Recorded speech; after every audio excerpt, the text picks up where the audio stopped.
Welcome back, my snaily friends. My name is Lavinia. You can call me Lav. And today, I am beyond thrilled to bring you my first ever sponsored video. I know! Hygger was generous enough to reach out to me and see if I wanted to try out their auto aquarium gravel cleaner. So let's jump into it and see how I dealt with it. All right, now I want to assure you all that I am going to give you my honest review, my personal honest review. It could be different for you, depending on your setup, your water pressure in your house, and also which sink you have available for you to use. All right, here we go. This is the piece that attaches to the sink, as well as the piece that attaches to the end of the hose that goes into the aquarium, the hose itself, and finally the tube for the siphon section of the product. You can see on the inside of this piece there are holes there, and that is designed to stop any substrate that might come up inside of the siphon. Just a quick look at the instructions. You guys can totally pause this and have a better look at them. This one works like a lot of other products like this on the market. It attaches to your sink, creates a siphon, and is able to pull water out of your aquarium as well as refill it for you. So let's get it all into the box and go figure out where we're going to hook it up to. Now, I did run into a little bit of a snafu here because I really wanted to use my kitchen sink, as that is the biggest one with the best water pressure. But the faucet is a sprayer faucet, and the connector would not fit onto that faucet. So the other option, I have 2 bathrooms in my home with other sinks. The bathroom sink on the first floor, I couldn't get the metal aerator off of it using my hands at all.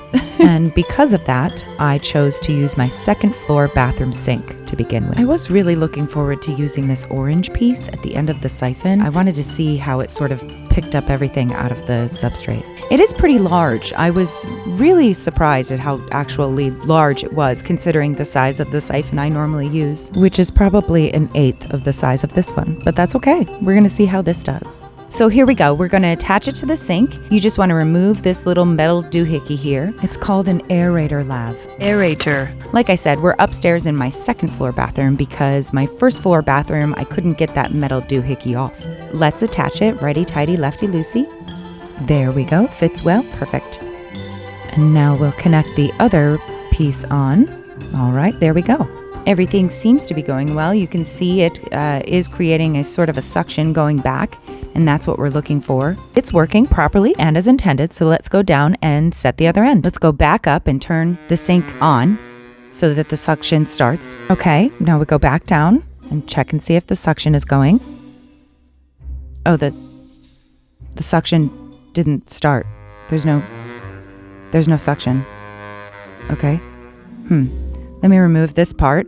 And, but is it sucking? No. Okay. All right. Back upstairs. Maybe if I flip the valve a couple times and maybe that'll work. I'm not sure. The water pressure up there is awful. Okay. Let's see. Is that working?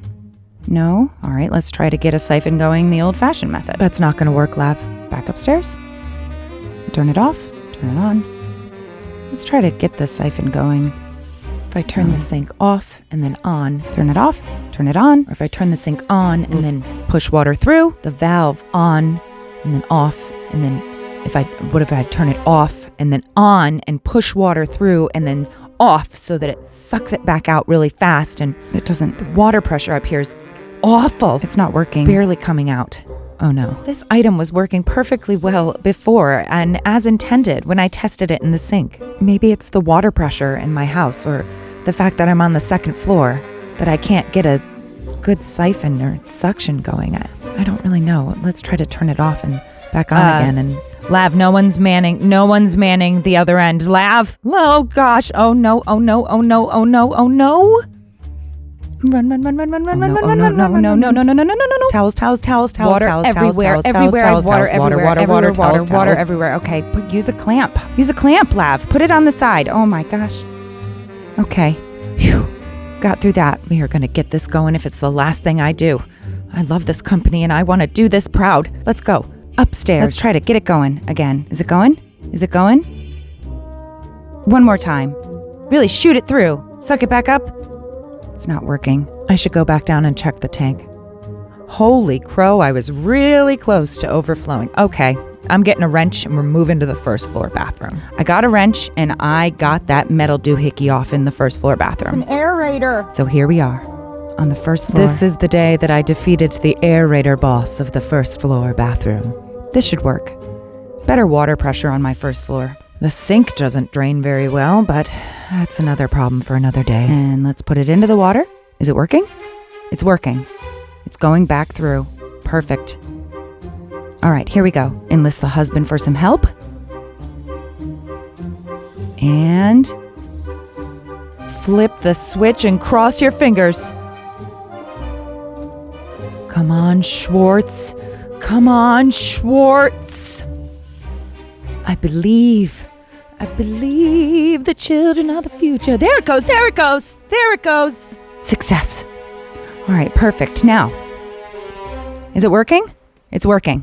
Wonderful, back on track. Now, it was really at this point that I started noticing exactly how fast it was removing the water. Typically, when I do a gravel vac or a water change on one of my 20 or 30 gallon tanks, I use a siphon, a manual siphon that is the size, it's very small, and I will link a video to the normal manual siphon that I use. But it's made for a nano tank. And you can see I added a little bit of safe there because we are about to refill it. Even though that portion was sped up, I can tell you that that was only about 5 minutes, 5 to 7 minutes of siphoning water out of the tank, which personally for my use of when I clean my snail tanks, that is not enough time. It takes me about 30 minutes to really do a nice poop clean in one of the tanks. And also I found that the suction wasn't good enough to really remove much detritus from the substrate at all, unfortunately. But again, I think that was due to the water pressure in my house. You can see it coming out of the hose here. It wasn't coming out terribly fast. And again, I think that was all due to the low water pressure in my home. Your situation could be completely different.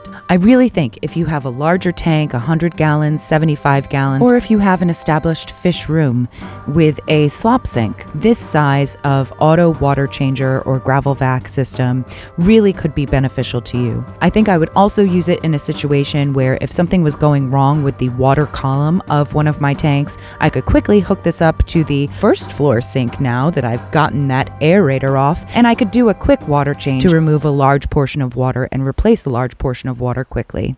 So that's it for this one, guys. I really appreciate all of you being here, and a giant thank you to Hygger for sending me their Auto Aquarium gravel cleaner. I'm so sorry that it didn't work out as well as I wanted it to, but again, I think that was due to my home and not necessarily due to your product. So again, thank you very much, and I look forward to working with you in the future. And to all my snaily friends out there, I love you so much, and I hope you're doing well.